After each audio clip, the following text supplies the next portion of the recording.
Hello again, folks. It's Tyson coming to you once more from the basement workshop. And today we are going to be doing part 2 of the wood cart. We cut a couple pieces last time and now we're going to put them in there. And we're going to learn a little bit more about simple machines and have some fun seeing how they actually work. So let's check in with little Tyson. There he is. Let's turn on the lights. And let's get started.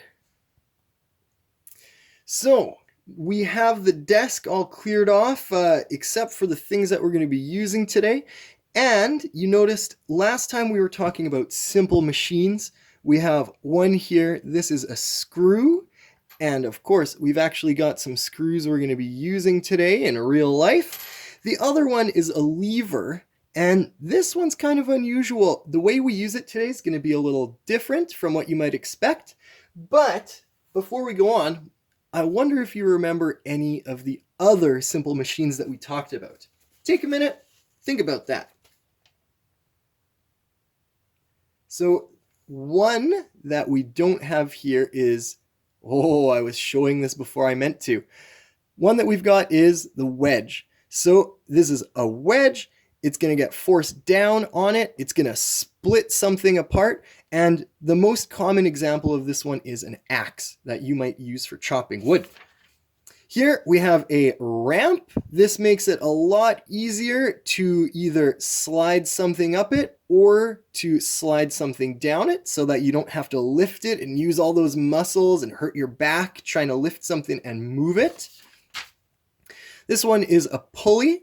And remember, this one has a wheel and axle in it. This is a little wheel here. There's a bucket or something heavy on the end, a rope that goes over top of the pulley, and then a person standing on this end can pull on that rope and actually lift up this weight much more easily than if they were just grabbing it with their hands and trying to lift it up. And then, of course, the simple machine that we probably know best, probably use most often, the wheel and axle. So this round part, of course, is the wheel. The rod or the piece going through it is the axle that the wheel rotates on. So I want to show you the cart that we are working on. I'm super excited about this because it's all made of recycled materials. So that doesn't mean that it's cardboard crushed up and made into something new, but what it means is that all of these materials were recovered from the back lane, from, junk that people were throwing out. These purple pieces here are actually from a closet door, and you can see the top of those pieces. I'll use those for something later. But we've got a couple neat triangles in there. We can throw some wood on that side. On this side, we're going to have bigger pieces leaning up, so that we can clean up the basement a bit here. And then those pieces that we cut last time are going to go right between this crossbar and that one, just to give our wood a bit more support. So before we get on to that, we are going to talk a little bit about triangles. Okay, so we are ready to go. And I'm going to bring back one of those tools that we were using last time. This one, of course, it is triangular shaped, but do you remember what this one is called? So this one is called a square, and although it's triangle shaped, we call it a square because of that angle right here in this corner. So if we remember, we can draw a triangle like this, like that, and like that. And this corner right here is a 90-degree angle. So do you remember how to write 90 degrees? Obviously, you know how to write 90, and then there's that little degree symbol there. So this is a 90-degree angle, but that's not true in all triangles. This is a triangle that we call a right angle triangle. Oh my gosh, horrible writing. Sorry, everyone. Oh, let me try again. Right angle triangle. Okay, so it's important to remember, not all triangles have that right angle right there, but this is a pretty special triangle, and we are going to talk about that. You know, in the other video, I kind of skipped over why this is called square, or why 90 degrees, why we refer to that as being square. But if you remember, a square has 4 equal sides, and there's a little trick that we can use if you're making a drawing of a square. If you're doing geometry, if you draw a line like that, that actually means that each one of these sides is the same length. For example, if you draw a rectangle, you can draw them like that. We know that this side and this side are different lengths, but this side are the same. So we can draw one line in each of those.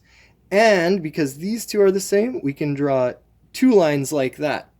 So that's just kind of a little trick to know. But the more important thing, we're talking about squares and 90-degree angles.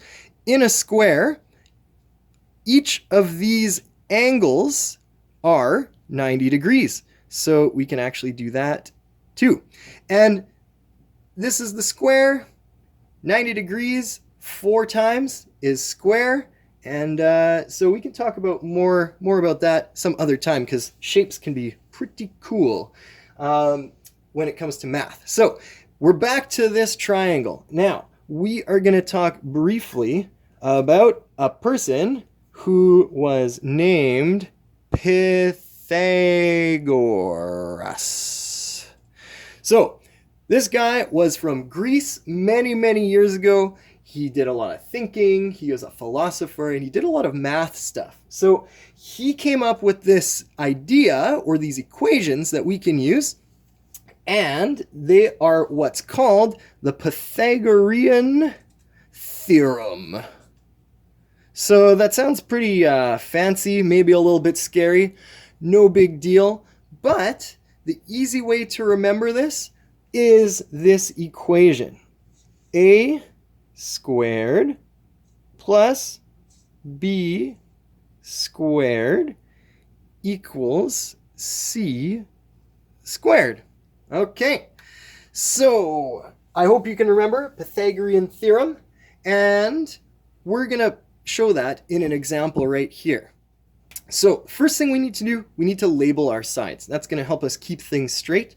So we're going to pretend that this longer side is A, this shorter side is B, and this longest side is C. Now, there's a funky word for that long side. I'll tell you that in a minute. Okay, so let's use some simple-ish kind of numbers here. Let's say that this side is 2 centimeters long. Let's say that this side is, let's double it. Let's say this side is 4 centimeters long. But we want to figure out how long is that side. What the heck? Okay, so here's what we're going to do. A squared plus b squared equals c squared. So we're going to start out with A, that's 4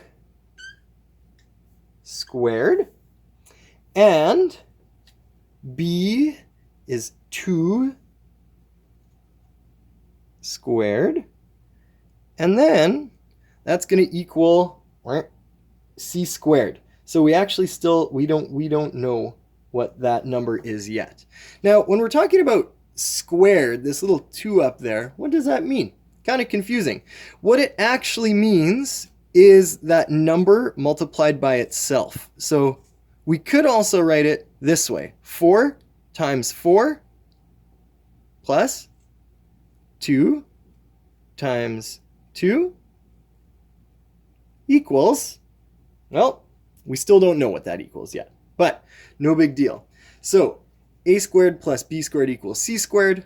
4 squared plus 2 squared equals c squared. Or 4 times 4 plus 2 times 2 equals, oh, we still don't know.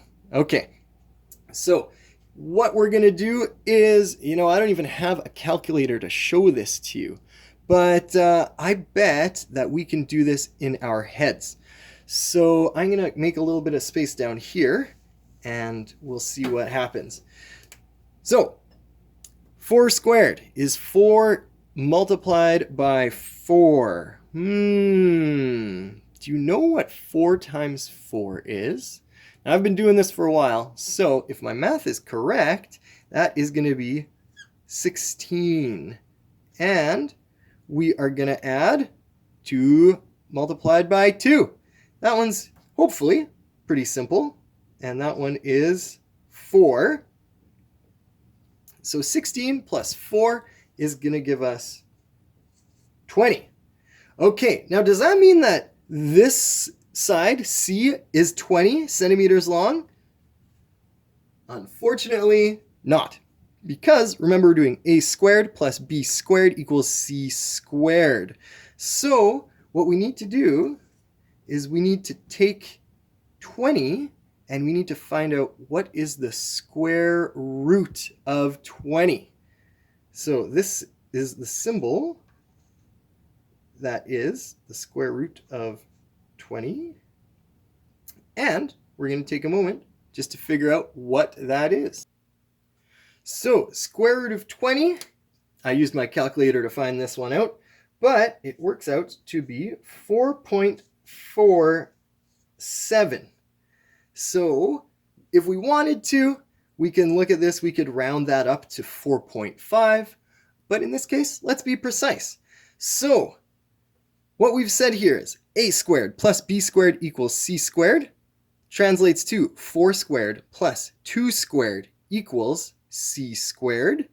That translates into this equation, which is also equal to this equation. So we need to remember this is a squared plus b squared equals c squared. So we take 20, we find out what is the square root, and that means that 4.47 is c squared, which means, oh, pardon me, ha! That is c, not c squared. That's why we did the square root of 20. So what we can say here is that c is 4.47 centimeters. Okay, now you're probably saying, what the heck, Tyson? Why did you tell me all this? You're boring me to death. But we're going to actually see if this works in real life. This is theory here, but we are going to check it out on our wood cart to see how this actually works. So, I am going to just spin us around so that we can do this a little bit easier. One moment. All right, through the magic of pause and record, we've flipped the cart around here. It's going to be a little bit easier for us to measure. And remember, when we look at our measuring tape, on the top we have inches, on the bottom we have centimeters. So we're going to be looking at the lower side there where you see that red 20. So remember, you always want to start measuring from 0. That's right at the end of the measuring tape, or if you're using a ruler, it's at the end of the ruler. And let's see here. We can see that red mark of 40 centimeters, and there's 30 centimeters. So what that means, if we really zoom in here, we are 37, and we're a little bit between the 7 and 8. It looks to me like that is actually 37.5 centimeters. Okay, so let's remember that, 37.5 centimeters. I hope you can remember, because my memory is not so good. Okay, now we're measuring this long side of the triangle, and let's see, what do we see there? We see 40, and that looks to me like it's 43 centimeters. So that's perfect. Nice, easy number to work with. Let's go back to our workbench here, and I'm going to put you back in my handy-dandy camera holder. Whoop. See if we can get you balanced nicely. Now remember, a squared plus b squared equals c squared. That's what we're going to remember. So I am going to erase some of this funky stuff, but I'm going to leave our letters there because we're still going to be using that. And I'm going to leave that, our equation, our Pythagorean theorem, right at the top there. Okay, so how's your memory? Do you remember how long that first side is that we measured? I made sure to write it down earlier. So that is 37.5 centimeters. Whoop. And then our taller side, the one that was right against that piece of OSB wood, that one was 43 centimeters. Now, you might notice that I'm always writing centimeters after. It's really important that you do that because what if you're talking about inches? What if you're talking about feet? What if you're talking about 43 kilometers? That makes a big difference, right? So I try to make sure I always write my unit there. It's called the unit of measurement. Okay, so we have 43. We're going to say 43 squared plus 37.5 squared equals c squared. Okay, now I'm going to take a minute to do this on my calculator, and I suggest you try doing that too. Now remember, if you don't have a calculator where you can punch in this square, what you can do is like this: 43 multiplied by 43, because you can figure that out on any old calculator, plus 37.5 times 37.5, and then we can figure out what that equals. So I'm going to hit pause, give me a minute, I'll figure out our answer. Okay, so I've figured out that our equation here is, it's going to be, I might be able to squeeze it in there. 3,255.25. Oh, I didn't get the decimal place in there. Okay, that's all right. But remember that this number here is c squared. So if we want to actually just find out c, then what we're going to do is find that square root of 3,255.25. And if I do that on my handy calculator, 3,255.25.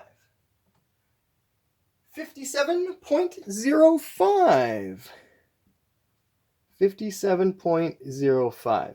So for our purposes, we're going to say forget about it. 57 is good enough. That means that this side should be 57 centimeters. And I'm going to take you over there without pausing. I haven't actually tested this myself, but we're going to see how our math did. Let's go. 57 centimeters. So remember, we're measuring this longest side of our triangle. And, okay, let's see here. We've got 50. And if you look at that, it looks to me like we're just a little bit under 57 centimeters. But that's pretty darn good if you ask me. Let's see. Oh my gosh, we're within like, oh, you can't see very well, my finger's in the way, but we're within like 3 millimeters. So hey,